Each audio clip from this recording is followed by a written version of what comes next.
Kung kaya ni Mister, kaya ni Mrs. Yan ang pinatunayan ng mga kababaihan sa Lamot Ifugao na nagpamalas ng kanilang lakas sa paligsahan ng pagsisibak ng kahoy. O Mundikal kung tawagin, na isa sa mga indigenous games na tampok sa Rambakan 2026 ng Lamot Ifugao. Hindi naman nagpahuli ang mga kalalakihan sa pagpapakita ng kanilang lakas at liksi sa pagsisibak ng kahoy. At kung pagpapakita ng lakas, determinasyon at pagtutulungan ang pag-uusapan, mapapatunayan yan sa guyudan, kung saan parehong mga kababaihan at kalalakihan ay nagpakita ng kanilang lakas at determinasyon para manalo sa nasabing paligsahan.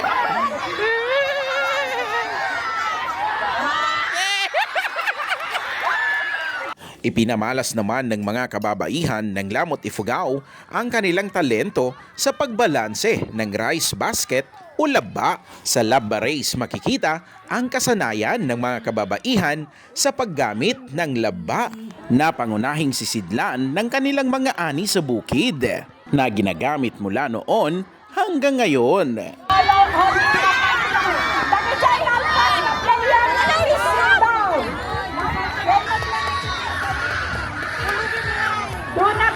Nagtagisan naman ng lakas ang mga kalalakihan sa hanggol o punong braso bilang pagpapakita sa lakas ng mga lalaking Ifugao.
Ipinamalas naman ng mga kalahok sa kadang-kadang ang kanilang bilis at talento sa pagbalanse gamit ang kadang-kadang na gawa sa kahoy.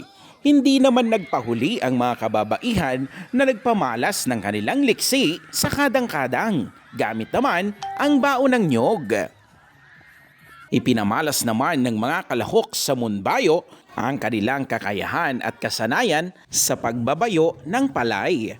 Isang tradisyonal at sinaunang pamamaraan para ihiwalay ang ipa sa bigas.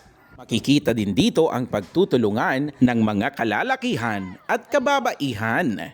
Isa pa sa mga tampok na laro sa Indigenous Games ng Rambakan 2026 ay ang hinukting, kung saan dito makikita ang liksi at diskarte ng mga kalahok. Dahil isang paa lamang ang gamit ng mga kalahok sa larong ito, habang ang isang paa nila ay nakatiklop at hawak-hawak ng kanilang isang kamay at nangangailangan ng lakas ng katawan para mapatumba ang kanilang mga katunggali.